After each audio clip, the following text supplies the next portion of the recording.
Bless all the paths our feet walk to be free. Bless all the paths our feet walk to be free. Where do we begin? Raindrops on roses. Oh, wrong song. I don't want to sing.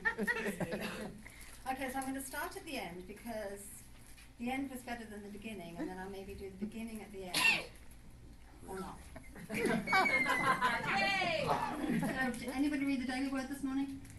I read it last night. Good morning, I know you did. Okay, so the Daily Word this morning that I did post on the pod at around 6-ish. Divine idea. I am open and receptive to the manifestation of divine ideas. All creation comes from the divine mind, the divine ideas. I consciously connect with the mind of God to create in my own life. The divine ideas that flow through me spur wonderful experiences and blessings. Once I conceive an idea and imagine its fulfillment, I act in cooperation with the all-powerful, all-loving, all-wise Spirit of God within me to bring the idea to fruition. Creation is a divine process that is always at work. I stay aware, open, and receptive to divine ideas that arise in my mind. I focus on what is good, loving, and healthy. And in cooperation with the indwelling Spirit, I bring forth wonderful blessings for myself, my loved ones, and the world. Decide on a matter, and it will be established for you, and the light will shine on your ways. Job 22, verse 28. So, some God stuff out of the way. There's more coming. Okay, so this is a true story. It is my own personal story. Well, it's a chapter of it. And, yeah, it is a chapter of my life. So, as all good stories start, are you sitting comfortably? Then I'll begin. And I have changed the names to protect the not so innocent. Because he still lives in Brevard County, and you know, you never know who knows anybody in this town. So, once upon a time, there was a beautiful young woman who immigrated to this country to be with her husband. She and her dogs, all her possessions, and every one of her dreams flew Virgin Atlantic to the place of potential, where anyone could be anything they chose, and where it was assured, because it was on a huge poster at the airport, that, quote, Nancy and I welcome all aliens.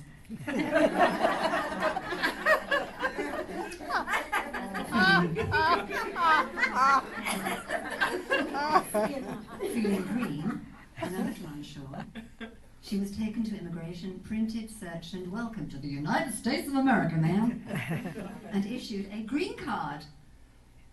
Alien status was me. Actually, Clinton was president when I immigrated over here, but I had seen that poster when I'd been over here on other occasions.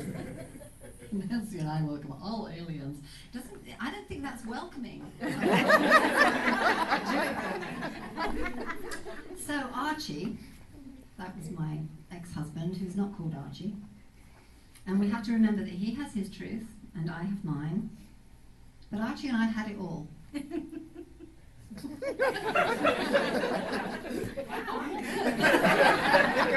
is a very serious, sad story. You're expecting comedy. This is sad. Archie and I were in love. No, not. We were strong and we could conquer the world. We had endured many obstacles to be together. We had each other, we had savings, and we were safe. We could be the American dream because we were unstoppable. But we had 8 months apart. He left the Air Force to come home to stay with his mother, gone back to his home church. I'm not saying anything, I'm just looking. And he'd fallen back in his old civilian life. I was waiting for the base in the UK to close and get my severance pay so I could come and join him here. And to relieve the tedium of loneliness, I had taken another route. I went back to school. I had continued to discover Reiki and crystals and all sorts of woo-woo stuff. We were now at different ends of the pendulum. Newborn fundamental means New Age witch. He hated, I couldn't believe how crazy he was about this and bumper sticker. Life's a witch and then you fly.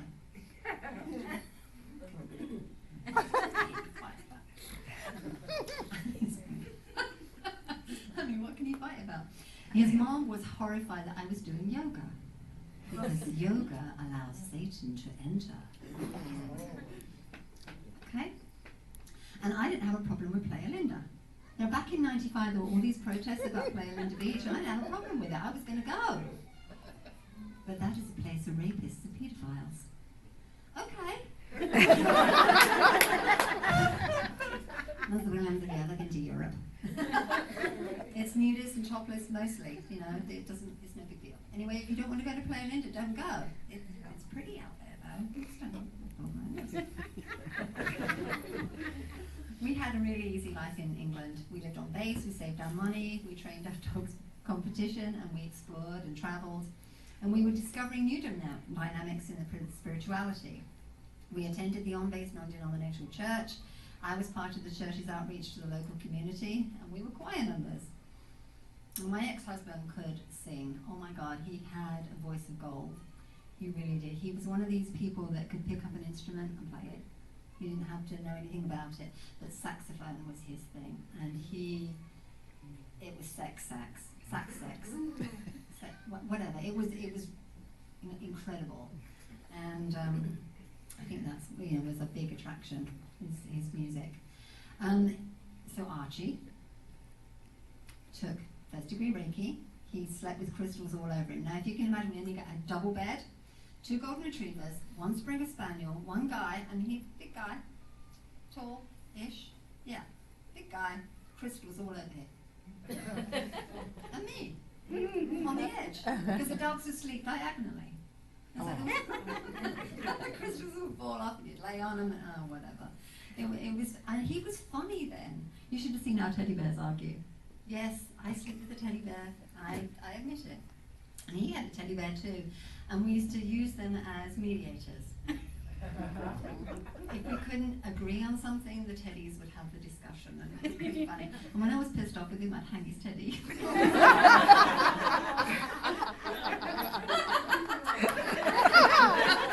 This is serious and sad. Come on. We were balanced. And we had good friends and a very active social life. So what changed? We did. Somehow we reached a fork in the road and each took a different path. I couldn't cope with his holier-than-thou attitude, the amount of time he spent in church, the judgment and condemnation I perceived, judgment and condemnation of his friends, and he couldn't handle my free spirit. And certainly not the fact that I had gay friends. I was going to hell.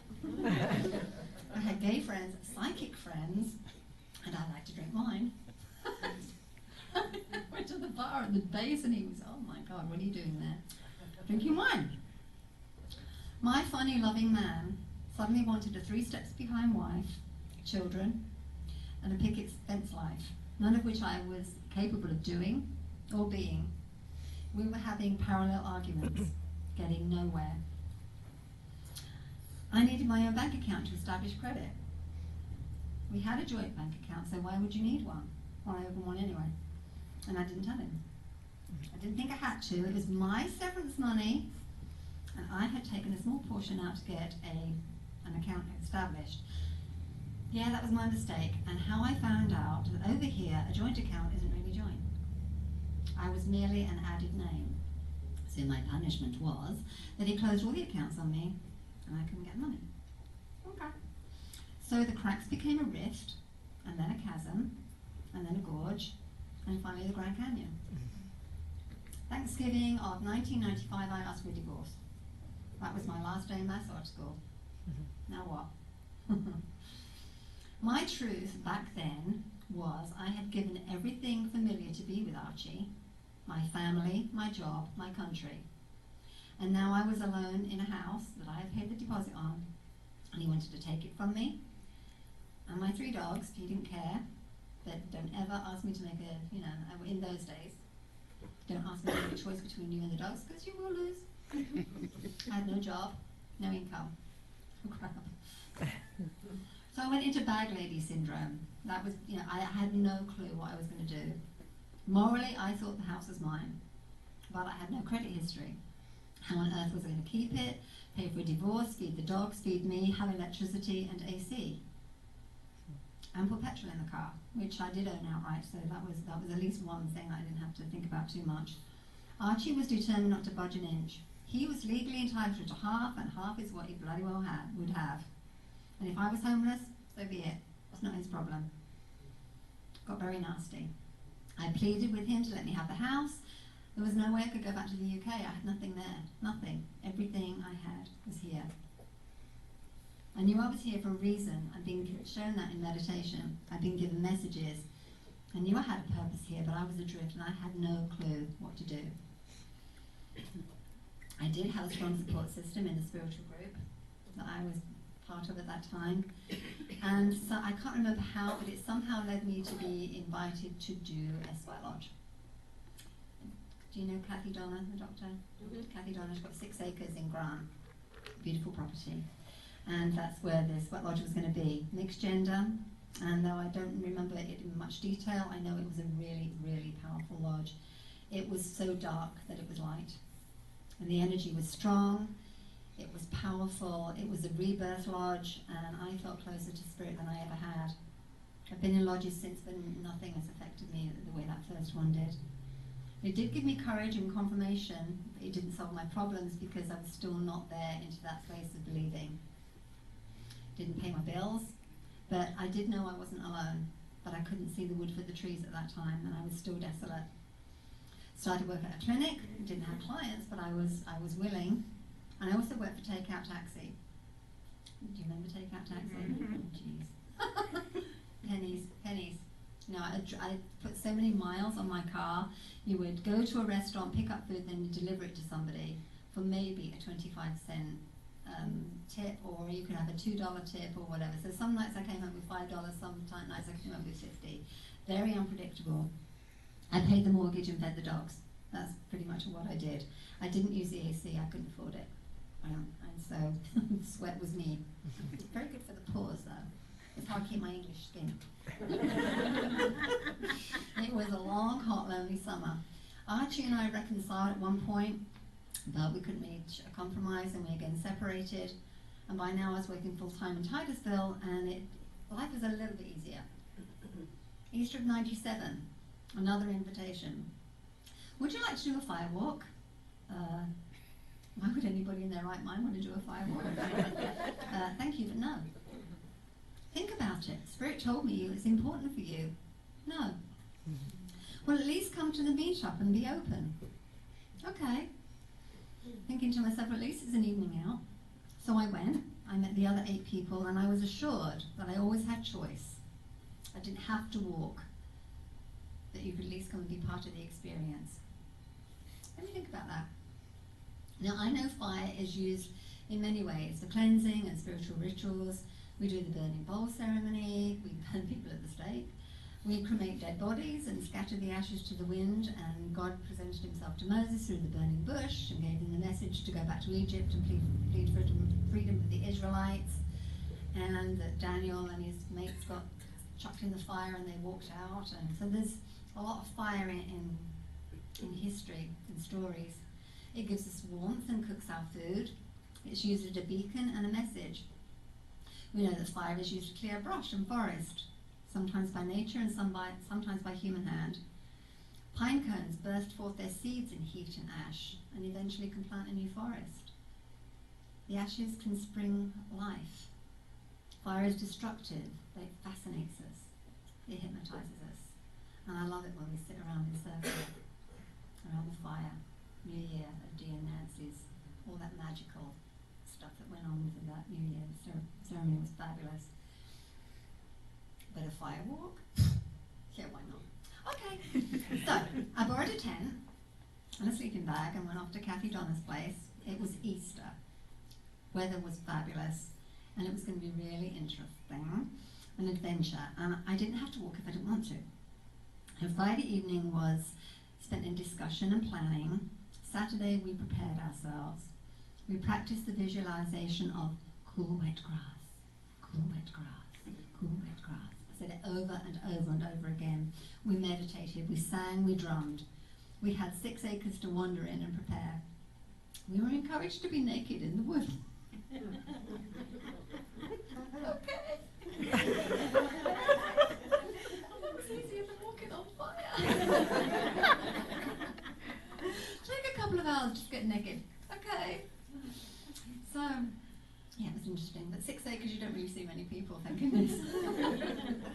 We blessed the ground, we blessed ourselves, we smudged. And we were definitely in an altered state.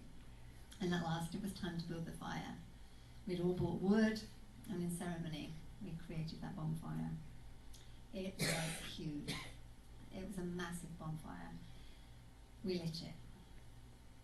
And as that tiny, tiny, tiny flame struggled to take hold, no firelighters, just kindling wood and prayer, the heavens opened. It poured. Hard, heavy rain. It thundered. There was lightning. There was hail. There were funnel clouds. There was no snow.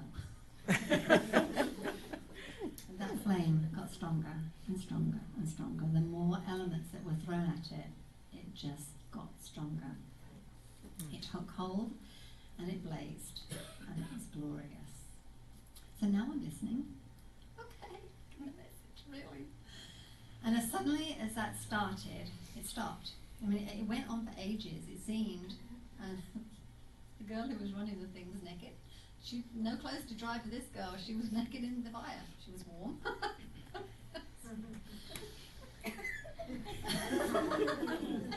Just visual, right? Okay, so suddenly as it started, it stopped. And it was quiet. It was so quiet. The fireflies were out. The clouds disappeared and it was a clear sky. The stars. The moon was on its last quarter. And Hale-Bopp, the comet, was on its brightest pass through. Can you put the picture of Hale-Bopp up, please? Kathleen, can you do the lights for me real quick? That picture, can you see? Yeah, that picture was actually taken on that night, the 30th of March 1997. So you can, it was really, really bright. It was amazing. Thank you, Kathleen. And it was Easter, so very mystical stuff was going on. I mean, whether Easter's March or April, it's still that gathering of spirit, that gathering of story, of everything mystical that's going on. So now I'm listening, I'm getting it, and I'm thinking, cool wet grass. We have more ceremony as we created the path, and we sing and we drum and we pray. And there's coals, you've seen them, I'm sure, with Anthony Robbins with his fire walk, and it's just about 12 feet by 5 feet, and it looks ever so long.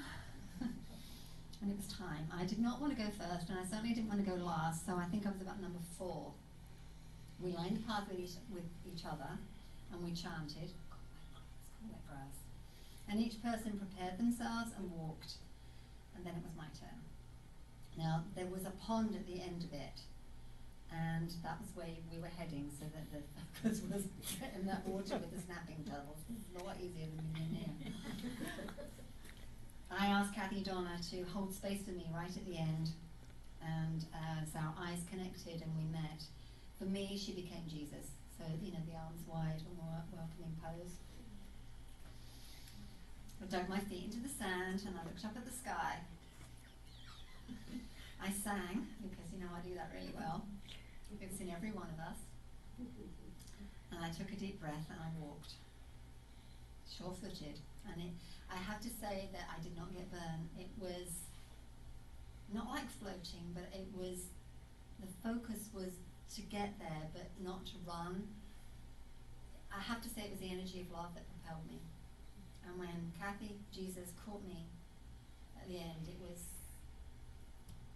yeah. And then she helped me get to the water, and yeah, it was just a phenomenal sensation. I don't have the words to describe how it was. But in that moment, I knew without shadow of doubt that faith, hope and love would always sustain me. And the power of prayer would support me. I was going to be just fine. More than that, I was a child of God, and all was well. All is well. Do I need another firewalk? No. I don't think so. And there were things that we do with facing our fears. I don't like heights, but I've done heights. I've done the British Telecom Tower. I've parachuted. I've done stuff, and I just don't like it. I would just rather not. Remember when we were in Utah, Bonnie? When we were going up Zion, and Deb said, "See that crack up there? That's where we're going." And I went, "No. No, I'm not." No, you did, didn't you, Bonnie? And Beth did. There's no way. It was sheer drop out of a crack in the.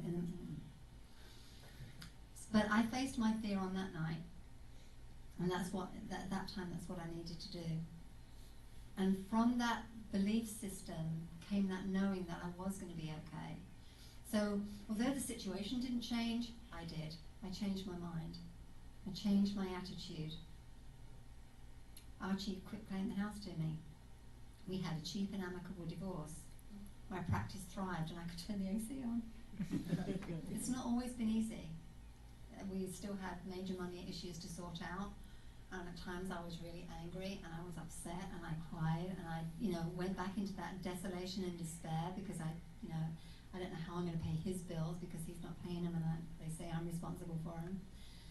So I'm thankful, so thankful I was able to ride each situation with grace and come out to sunshine on the other side. I do bless him in his mess, really. I've got to that place where I really do hope he's happy. I hope he's settled. I hope he's found the peace within himself. And I would do wish him well wherever he is. And I feel like a phoenix. Have I got the phoenix up?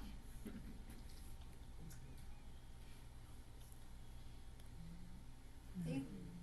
I rose from the ashes. Thanks, honey. And I'm going to use the quote that Scott and Mark use, which apparently was written by Jamie Luller. I didn't realise this. Like a phoenix thundering out of its dust, I'm not stuck inside illusion or fantasy. I rise and soar beyond the walls that I've built. And I think that's what I've done. And I continue to do it. Because then every day it gets better and better. I am really, really blessed. I'm more discerning. I don't sweat the small stuff. I'm becoming more and more detached from the situation. I can step aside and say, okay, I'm going to look at it another way. I'm not buying into people's crap anymore. I'm holding the peace. I'm holding the space. And I may have not chosen a life that my best friend did, but we find our peace in different places. We find our happiness and our contentment in different places. I am very, very happy and peaceful where I am.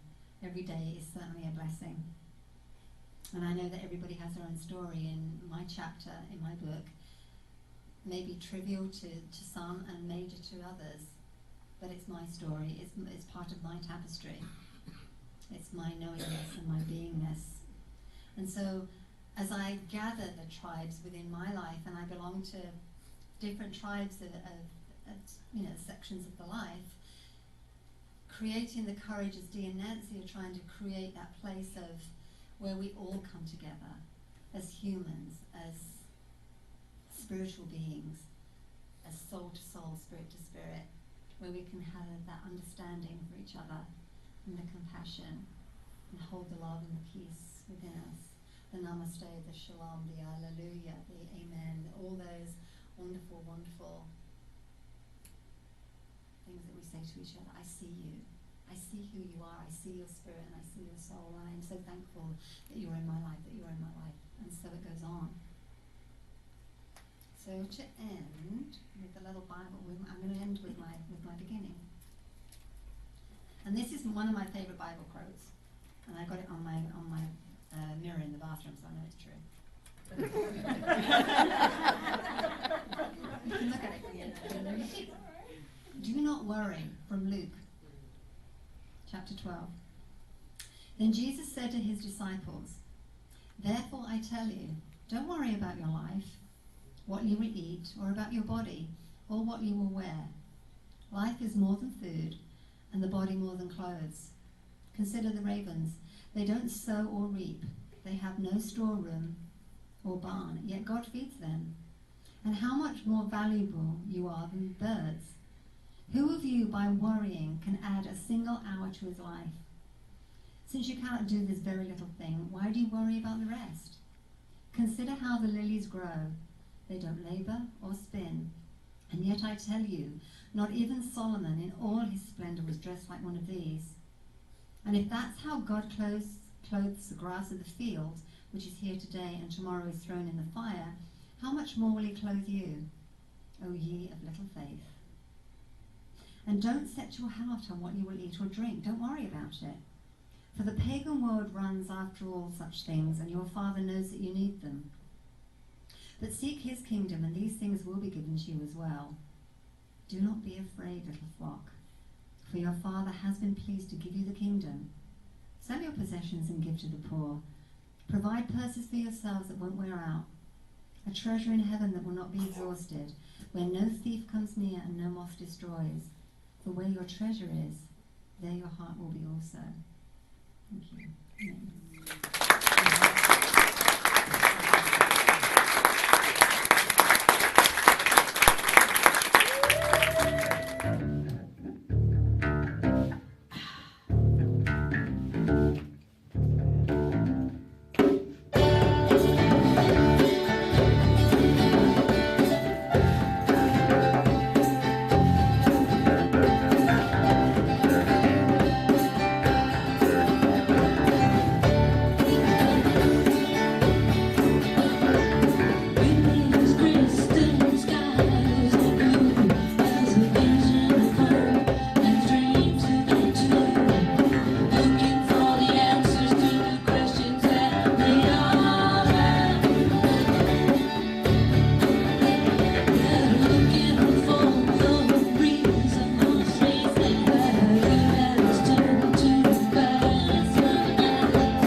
embrace it, yeah.